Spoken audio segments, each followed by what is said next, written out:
سب کے اندر گڑبڑی کر دی گئی ہے، ایک کتاب کی اصلی شکل کے اندر موجود نہیں، ان میں کوئی حافظ نہیں ہوتا۔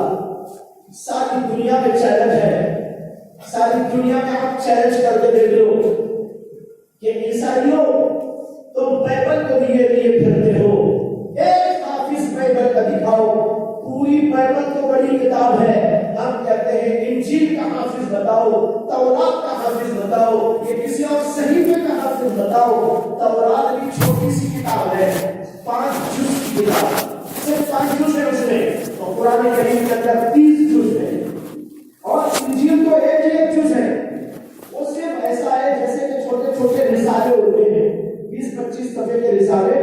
انجیل تو بس اتنی سی ہے ان کے پاس، وہ من گھڑت انجیل، اصلی پتہ نہیں کیسی تھی، وہ تو کسی نے ہمیں دیکھا نہیں، اس کو وہ تو نہیں بول سکتے، لیکن جو اب موجود ہے وہ ایسی چھوٹی سی ایک کتاب، لیکن اس چھوٹی سی کتاب کا ایک حافظ پوری دنیا کے لوگوں، لیکن قرآن کے کتنے حافظ چاہیے آپ؟ لوگ کہتے ہیں ارے مدارس والے کیا کر رہے ہیں؟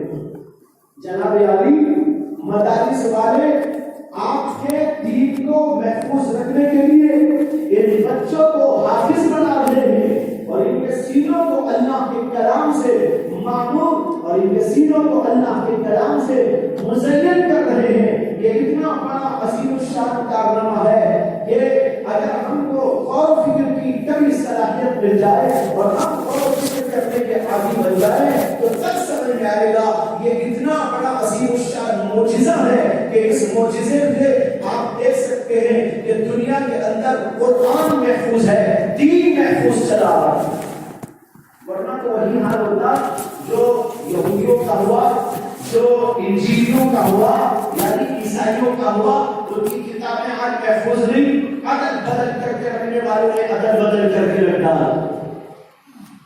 لیکن بھائیو، اللہ نے اس کتاب کی ذمہ داری اپنے اوپر لی اور دیگر علوم فنون کی مدارس میں پڑھا کر ان سب چیزوں کی حفاظت کر رہے ہیں۔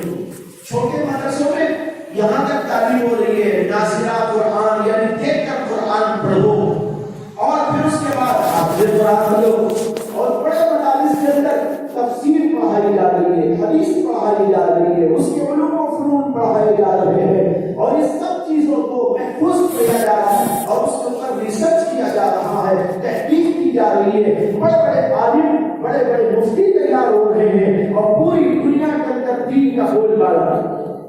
آج دین دنیا میں زندہ ہے، حافظ آپ کو مل رہے ہیں، عالم آپ کو مل رہے ہیں، یہ عالم اور حافظ اور مفتی جو دین کی ساری باتیں بتانے والے ہیں، یہ آخر مدارس کسے تو پیدا ہو رہے ہیں، ورنہ آپ بتائیے کون سی کالج میں اس کی تعلیم ہے، کون سی یونیورسٹی میں اس کی تعلیم ہے، کون سی جامعات میں اس کی تعلیم ہے، کون سی دانشگاہ میں اس کی تعلیم ہے؟ یہ مدارس اسلامیہ ہے۔ اپنے جو ہے فیس کرو سامانی کے باوجود یہ مدارس اسلامیہ دین کے لیے خدمت کرنے کے جذبے سے جڑے ہوئے، بڑی بڑی تنخواہیں لیں، بڑے بڑے بنگلے ان کے لیے لیں، بڑی بڑی رہائش گاہیں ان کے لیے لیں، معمولی درجے سے ان کو رہائش مل رہی ہے، لیکن یہ اللہ کے بندے اللہ کے دین کے واسطے، اللہ کے دین کے تحفظ اور اس کی اشاعت کے واسطے اپنی ہر چیز کو قربانی کرتے ہوئے اس کے اوپر لگے ہوئے ہیں۔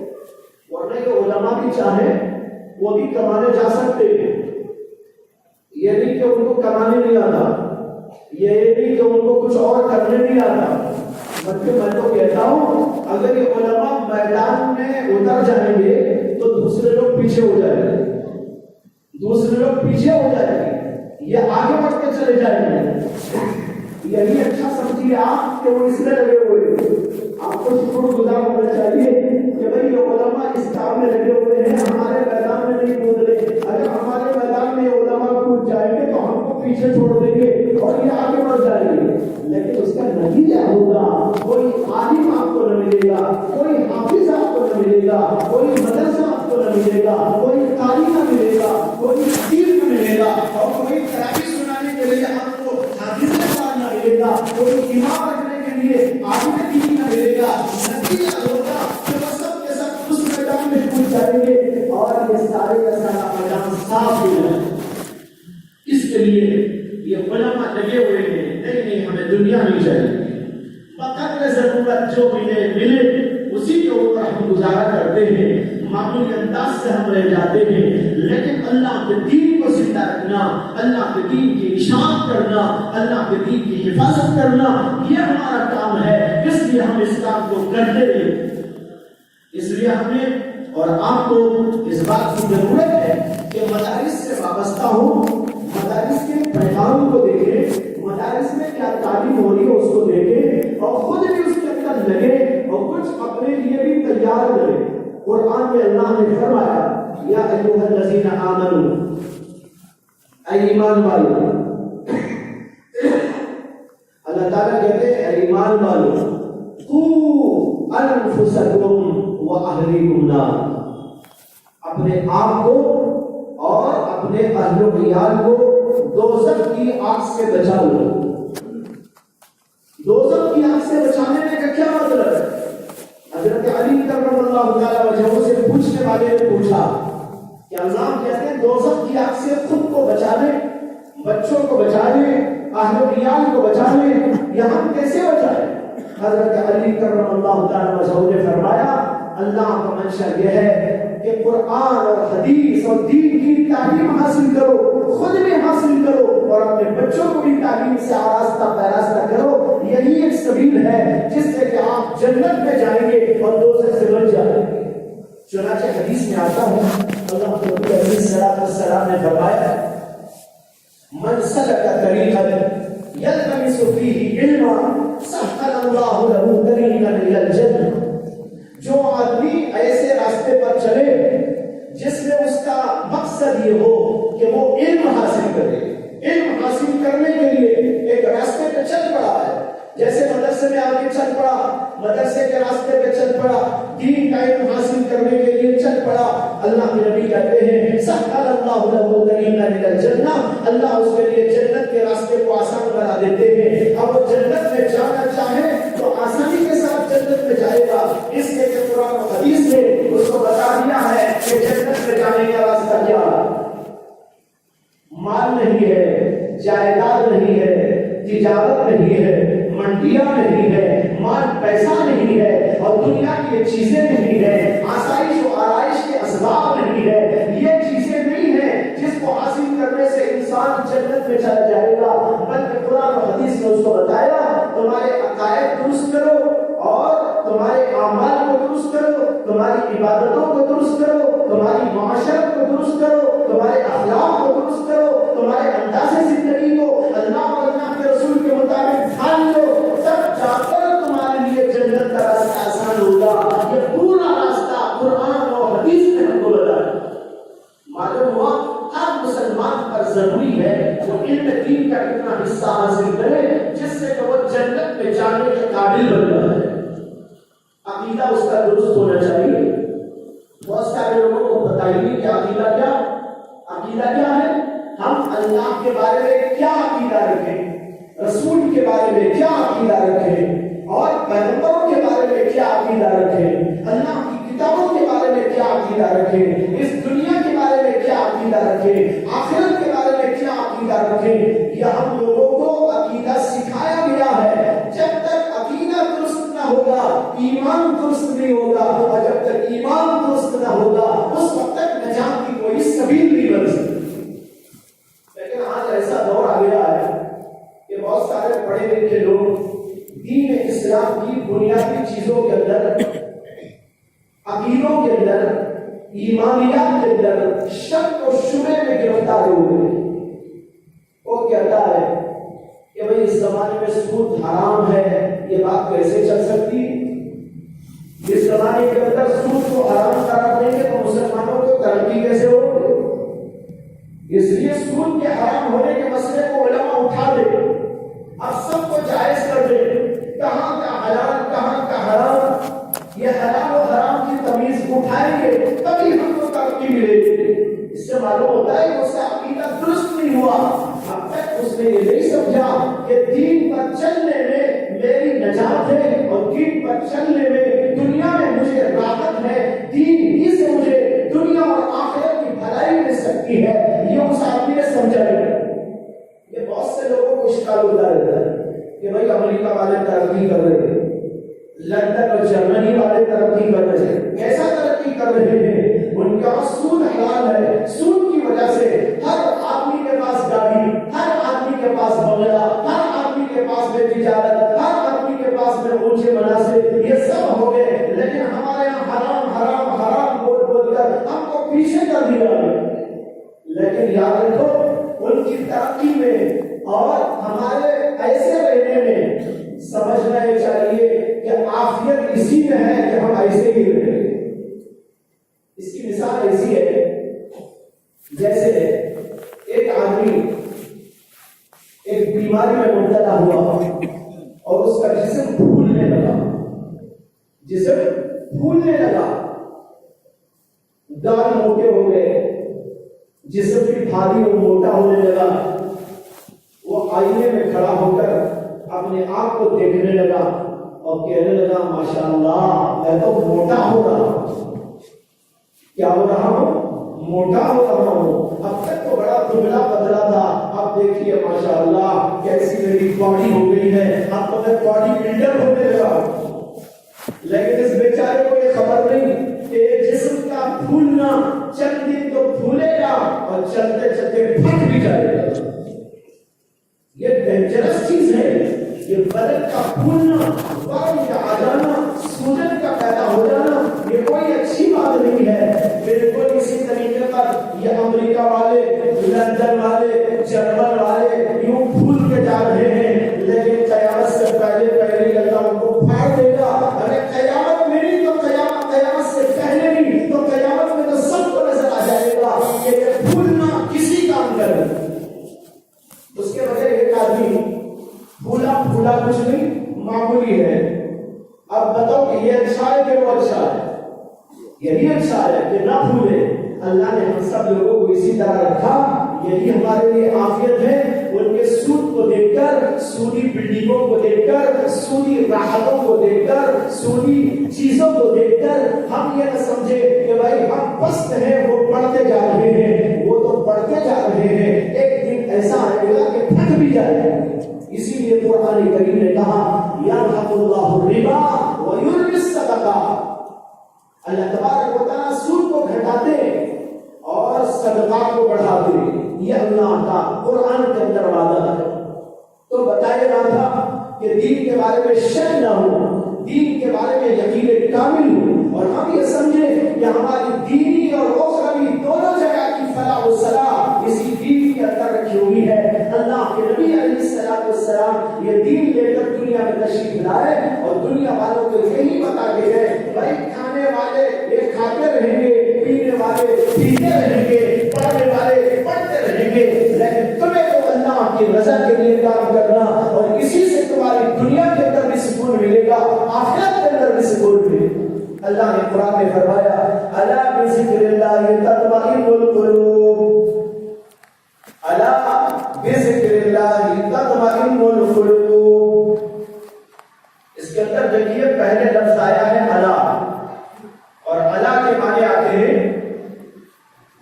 اٹھ جاؤ، بیدار ہو جاؤ، نیند سے جاگ جاؤ۔ اسی لیے اس الا کو عربی میں کہتے ہیں الا للتنبیہ، اور فارسی میں کہتے ہیں الا برائے تنبیہ۔ تنبیہ کے معنی جگانا، اللہ پہلے جگا رہے ہیں، الا بھائی اٹھ جاؤ۔ ایک بات تم سے کہنا ہے، سوتے کو نہیں سنا سکتا، جاگتے ہوئے انسان کو سنایا جائے گا۔ بڑی اہم بات ہے، بہت ہی زیادہ اہمیت کے ساتھ تم کو مجھے سمجھانا ہے، اسے ذرا جاگ جاؤ، بیدار ہو جاؤ، بیدار ہو کے سنو۔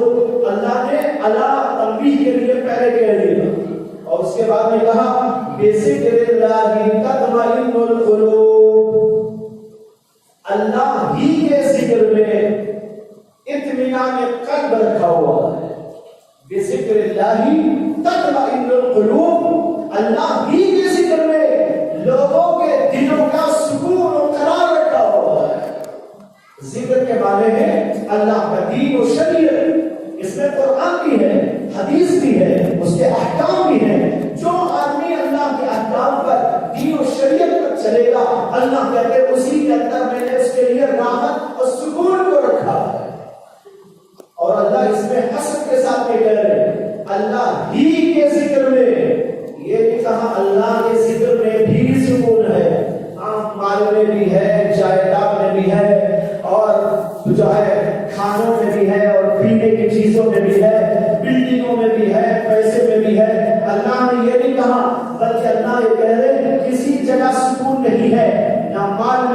نہ دولت میں، نہ جائیداد میں، نہ کھانے پینے کی چیزوں میں، نہ تمہاری آسائش اور زیب و زینت کی اشیاء میں، کسی جگہ تم کو سکون نہیں ملے گا۔ اگر سکون چاہتے ہو اللہ کے دین کی طرف آ جاؤ، اللہ کے دین میں سکون رکھا ہوگا۔ آپ نے سنا ہوگا حضرت ابراہیم بن ادہم کا نام، جو بہت بڑے اللہ کے ولی گزرے، زبردست اللہ کے ولیوں میں ان کا شمار ہے، لیکن ایک زمانے میں وہ بادشاہ تھے، ایک ملک کے بادشاہ تھے، اور بادشاہت ان کی پیڑھی در پیڑھی چلی آ رہی، ان کے باپ بادشاہ، ان کے باپ بادشاہ، ان کے باپ بادشاہ، پیڑھی در پیڑھی بادشاہ میں چلی آ رہی۔ ایک بار وہ اپنے دربار میں بیٹھے ہوئے تھے، ایک آدمی ان کے محل میں گھس کے اندر جانے لگا، سیکیورٹی کے لوگ اس کو روک لیے، اس نے بڑی حجت کی اور کہا کہ مجھے کیوں روک دو، جانے دو مجھے۔ وہ ان کو جو ہے ادھر ادھر کر کے اندر گھس گیا۔ اب وہ پولیس والے تھے، انہوں نے اس کو پکڑ لیا اور کہا کہاں گھس رہا ہے، کہاں جا رہا ہے، کیا کر رہا ہے؟ اس نے کہا ارے میں مسافر ہوں، مسافر خانے میں جا رہا ہوں۔ پولیس والوں نے کہا بڑا بے وقوف ہے، یہ مسافر خانہ تھوڑا ہی ہے، یہ تو بادشاہ کا محل ہے، بادشاہ کے محل کو مسافر خانہ کہتا ہے۔ اب یہ تو میں جو ہو رہی تھی، بادشاہ تک اس کی بات پہنچی تو بادشاہ نے کہا کہ اس آدمی کو میرے سامنے لے کے آؤ، کیا ہوگا؟ اب اس کو پکڑ کر پولیس والے بادشاہ کے سامنے لے کے گئے۔ بادشاہ نے پوچھا کیا بات ہے؟ اس نے کہا بات تو کچھ بھی نہیں ہے، بات تو انہوں نے بگاڑی ہے، بات تو کچھ بھی نہیں ہے۔ اس نے کہا میں مسافر آدمی ہوں، بہت دور سے آیا ہوں، مسافر خانے میں ٹھہرنا چاہتا ہوں، بس میں گھس کے آیا مسافر خانے میں، یہ لوگ خامخواہ مجھے پکڑ رہے، باہر کر رہے۔ بادشاہ نے کہا کہ بھائی یہ مسافر خانہ نہیں ہے، یہ تو میرا محل ہے، تو اس کو مسافر خانہ کہتا ہے؟ تو وہ کہنے لگا مسافر خانہ نہیں ہے یہ۔ اس نے کہا مسافر خانہ نہیں ہے تو میرا محل۔ بادشاہ سے وہ آدمی کہنے لگا کہ اچھا آپ یہاں کے بادشاہ ہیں، آپ سے پہلے کون تھے؟ اس نے کہا میرا باپ تھا۔ کہا اچھا ان سے پہلے کون تھے؟ کہا ان کے باپ تھے، ہمارے دادا۔ کہا ان سے پہلے کون؟ کہا ان کے باپ۔ کہا کہ اس سے پہلے کون؟ کہا ان کے باپ۔ کہا کہ وہ سب کہاں گئے؟ بادشاہ نے کہا وہ اپنے اپنے وقت پہ چلے گئے، اب میں ہوں۔ وہ آدمی کہنے لگا اچھا آپ کے بعد؟ کہا کہ میرے بعد میرا بیٹا ہے۔ کہا اچھا اسی کو تو میں کہہ رہا ہوں مسافر خانہ ہے۔ مسافر خانہ اسی کو کہتے ہیں، کوئی آتا ہے کوئی جاتا ہے، کوئی آتا ہے کوئی جاتا ہے۔ کبھی آپ کے دادا اور پتہ نہیں کون سے دادا تھے، وہ چلے گئے، ان کے بعد کوئی آیا، وہ چلے گئے، ان کے بعد کوئی آیا، وہ چلے گئے، ان کے بعد کوئی آیا، وہ گئے تو آپ آ گئے، آپ جائیں گے تو پھر کوئی آئے گا۔ اسی کا نام تو مسافر خانہ ہے۔ مسافر خانے میں آیا تو آپ کو کیا پریشان؟ یہ کہتے ہیں بادشاہ چونکہ حق پرست تھا، اس کے دل کے اوپر یہ بات جا کے اثر کر دیتے۔ اس نے کہا بات کو یہ آدمی بہت سچی کہتا ہے۔ اس کے بعد کہا کہ جو ہے تم کیا چاہتے ہو؟ اس نے کہا میں تو کچھ نہیں چاہتا، تم اس بات کو سمجھ جاؤ تو تمہاری زندگی بن جاتی ہے۔ اس کے بعد وہ غائب ہو گئے، اللہ کی طرف سے بھیجا گیا تھا اور وہ غائب ہو گیا، لیکن بادشاہ کے دل کے اوپر اس کا بڑا گہرا اثر ہوا۔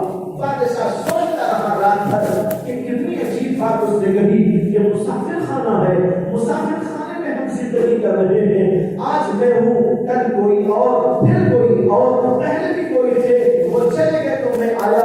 ایک زمانہ ایسا آئے گا کہ میں بھی اس دنیا سے چلا جاؤں گا۔ اس کا اثر بادشاہ پر اتنا گہرا ہوا کہ بادشاہ نے کہا کہ اب مجھے بادشاہت نہیں کرنی ہے، کوئی اور آگے اس کو سنبھالے، میں تو اللہ کے ولیوں میں جا کر رہوں گا، ان کی دنیا سیدھی کیا ہے۔ وہ اللہ کی صحبت کے لیے نکل گئے، اللہ نے ان کو خود بہت بڑا ولی بنا دیا۔ اور ایک دفعہ ایسا ہوا کہ ان کے سارے مشیری، وزراء اور گھر کے لوگ یہ سب ایک دفعہ ان کو ڈھونڈتے ڈھونڈتے ان کے پاس پہنچے۔ وہ ایک نہر کنارے بیٹھے ہوئے تھے، ایک سمندر کے کنارے بیٹھے ہوئے تھے، اور سمندر کے کنارے بیٹھ کر اپنے کپڑے سی رہے تھے، ہاتھ میں سوئی تھی، سوئی سے اپنے کپڑے جو پھٹے ہوئے تھے اس کو سی رہے تھے۔ سارے لوگ پہنچے اور ادب کے ساتھ کھڑے ہو گئے، کہنے لگے کہ حضور آپ تو ہمارے بادشاہ ہیں، بادشاہ آپ کو چھوڑ کر یہاں آپ چلے آئے ہیں، ہم سب کے ساتھ غمگین ہیں، پریشان ہیں، آپ کے گھر والے بھی پریشان ہیں، ہم بھی پریشان ہیں، براہ کرم آپ چلے آئیے اور اپنی حکومت کو سنبھال لیجیے۔ انہوں نے جو سوئی ہاتھ میں تھی وہ سوئی سمندر میں پھینک ڈالی۔ سمندر میں ڈالنے کے بعد سمندر کی مچھلیوں سے خطاب کیا اور کہا، ارے سمندر کی مچھلیوں میری سوئی لے آؤ۔ اب اتنا کہنا تھا کہ سمندر میں جتنی مچھلیاں تھی قریب کے علاقے میں، وہ سب اپنے منہوں میں ایک ایک سوئی، وہ بھی سونے کی سوئی لے کے حاضر ہو گئی۔ سب کے سب آگے سمندر کے اوپر کھڑی ہوئی تھی۔ انہوں نے کہا کہ مجھے یہ نہیں چاہیے، میری سوئی لے جاؤ۔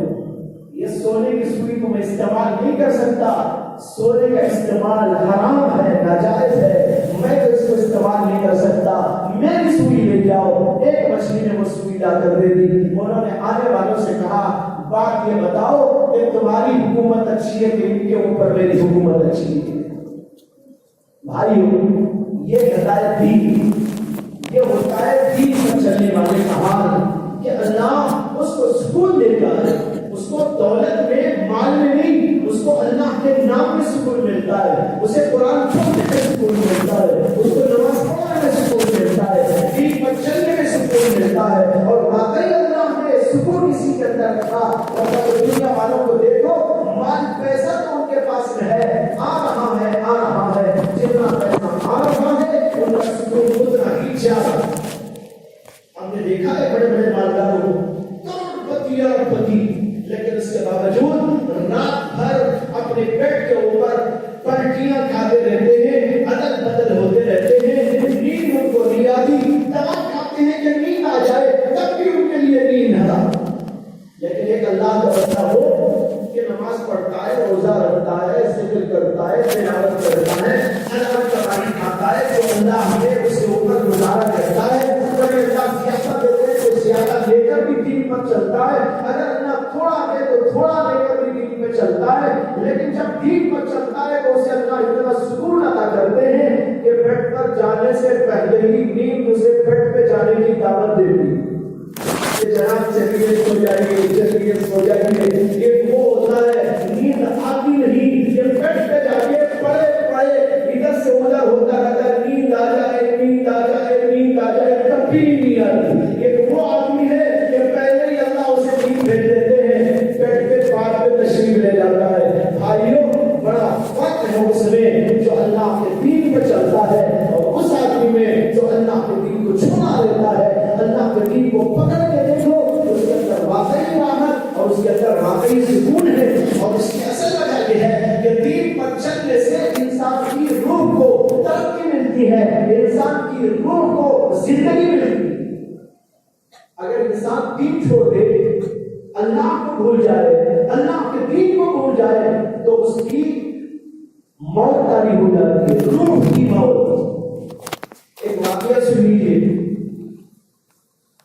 حضرت ابو یزید بستامی بہت بڑے اللہ کے ولی گزرے۔ ایک آدمی ان کے زمانے کا حضرت ابو یزید بستامی سے ملنے کا بڑا خواہش مند تھا۔ اس نے سوچا کہ میں حضرت سے ملنے کے لیے سفر کروں، چنانچہ سواری تیار کیا، توشہ بھی تیار کیا اور سفر میں نکل پڑا۔ سفر کرتے کرتے آدھا سفر ہو گیا تو اسے بھوک لگنے لگی اور تھکان بھی معلوم ہونے لگی۔ اس نے کہا کھانا بھی کھاؤں گا، تھوڑی دیر یہاں آرام بھی کروں گا۔ ادھر ادھر دیکھا تو ایک بڑا سا درخت نظر آیا۔ اس نے کہا چلو اسی درخت کے سائے میں بیٹھ کر کچھ کھانا کھائیں گے، اس کے بعد تھوڑی دیر آرام کر کے پھر اگلا سفر شروع کریں۔